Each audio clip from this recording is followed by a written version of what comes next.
En 2011 et 2012, Valentino Rossi rejoignit Ducati après 7 années chez Yamaha, mais l'Italien ne connut pas le même succès que chez le constructeur d'Iwata.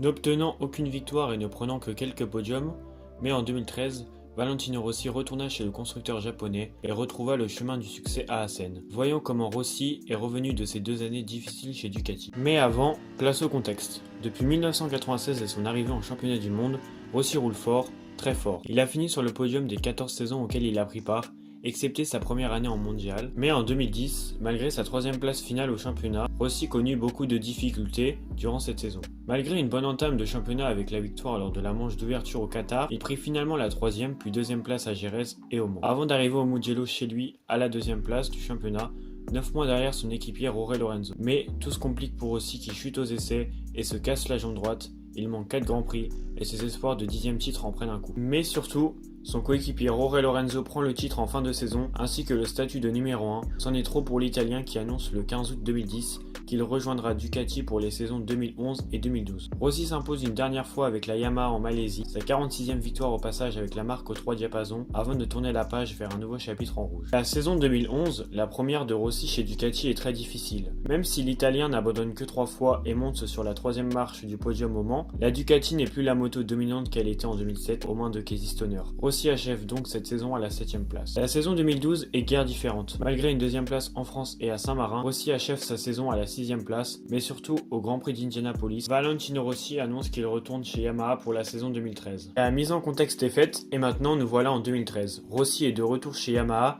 et il s'en est passé des choses en 2 saisons. Lorenzo est devenu double champion du monde MotoGP, tout comme Casey Stoner, mais surtout, l'Australien a pris sa retraite et est remplacé par le rookie Marc Marquez, qui fera donc équipe avec Pedrosa chez Honda. Et Rossi commence parfaitement sa saison avec une 2e place au Qatar derrière son équipier Lorenzo, et après une belle bataille face au jeune Marquez. Et après cette belle course, Rossi ne confirme pas et termine seulement 2 fois dans le top 5 sur les 5 courses suivantes. Et pire, il abandonne même lors du premier tour au Mugello à la maison. Dans le même temps, le trio espagnol Lorenzo, Pedrosa et Marquez se sont partagés les victoires des 6 premières courses. Rossi est seulement 5e du championnat à 56 points de Lorenzo, son équipier qui se bat pour le championnat, et 11 points derrière Cal Crutchlow, pilote satellite Yamaha. Rossi va devoir hausser son niveau et ça tombe bien, le MotoGP arrive à Assen pour la 7e course de la saison. Et autant dire que Rossi et Assen, c'est une grande histoire d'amour avec 7 podiums pour 5 victoires. Autant vous dire que la cathédrale, c'est le terrain de jeu préféré de Rossi, même si sa dernière victoire là-bas remonte à 2009.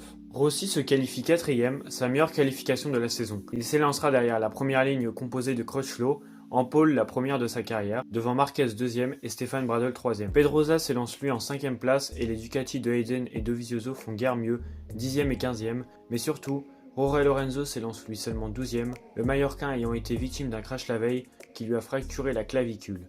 Il a été obligé de se faire opérer et bien que sa participation était incertaine, il est bien présent. Au départ, Pedrosa prend un superbe départ et prend la tête au premier virage, tandis que Bradl passe lui Marquez pour la 2e place, mais au virage 5, Marquez reprend la 2e place à Bradl et au virage 18, c'est au tour de Rossi d'attaquer Bradl et de prendre la 3e place. À la fin du premier tour, Pedrosa mène devant Marquez et Rossi. Lorenzo a lui réalisé un incroyable premier tour, ayant pris 5 places, il est désormais 7e. Au début du 2e tour, Lorenzo attaque Smith au premier virage et prend la 6e position, tandis que Crutchlow s'attaque à Bradl au virage 5 et prend la 4e place. Bradl perd encore une place dans ce 2e tour au virage 18, dépassé par Lorenzo. Rossi enchaîne lui les meilleurs tours et se rapproche de Marquez, tandis que Crutchlow commet une erreur au virage 12 en allant trop au large. Lorenzo n'en demandait pas tant et prend la 4e place. Rossi est en feu et à la fin du 4e tour, il attaque Marquez au virage 18 pour prendre la 2e place et se rapproche désormais de Pedrosa pour la tête de la course. Pendant ce temps, les Ducati de Hayden et Dovizioso sont elles seules aux 10e et 11e place. Au tour suivant, Rossi a déjà comblé l'écart sur Pedrosa et attaque de nouveau au virage 18 et il prend les commandes de la course. Mais la course n'est pas finie, Lorenzo comble l'écart sur Marquez pour la 3e place, mais perd peu à peu du terrain, sa clavicule commençant à le faire souffrir. C'est donc Crutchlow qui en profite pour se rapprocher du Mallorquin. Marquez est lui revenu sur le duo de tête Rossi-Pedrosa. Au 14e tour, Crutchlow attaque Lorenzo au virage 18 et s'empare de la 4e place. Au 17e tour, Marquez attaque lui Pedrosa de façon très audacieuse au virage 8, mais il ressort trop large par rapport à Pedrosa, qui conserve donc la 2e place. Mais au virage 18, Marquez y retourne sur Pedrosa et prend finalement la 2e place. Crutchlow revient sur Pedrosa pour savoir qui complétera le podium et au 20e tour, Crutchlow prend la 3ème place à Pedrosa au virage 18 et part en chasse de Marquez pour prendre la 2ème place. À 3 tours de la fin, Crutchlow est revenu dans la roue de Marquez sans pouvoir vraiment l'attaquer. Et il commet une erreur dans le premier virage de l'ultime tour en freinant plus tard et clippant presque la roue arrière de Marquez.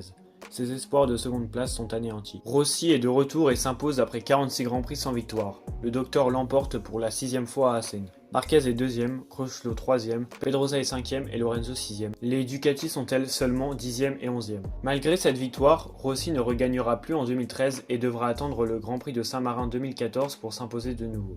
Sa fin de saison 2013 sera tout de même très convaincante, avec 3 autres podiums et 6 quatrièmes places, montrant à quel point le trio espagnol Marquez, Lorenzo et Pedrosa fut à un tout autre niveau. Rossi terminera néanmoins à la 4ème place du championnat et plus près que jamais à se battre de nouveau pour un championnat, mais ça, on en parlera dans une autre vidéo.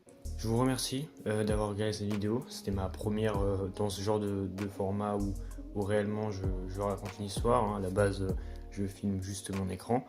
Donc j'espère qu'elle vous a plu. Et évidemment, si vous avez des suggestions de vidéos ou si vous voyez des choses que je pourrais modifier, n'hésitez pas à me les dire en commentaire, ce serait super intéressant. Et c'était Ben, et je vous dis à la prochaine.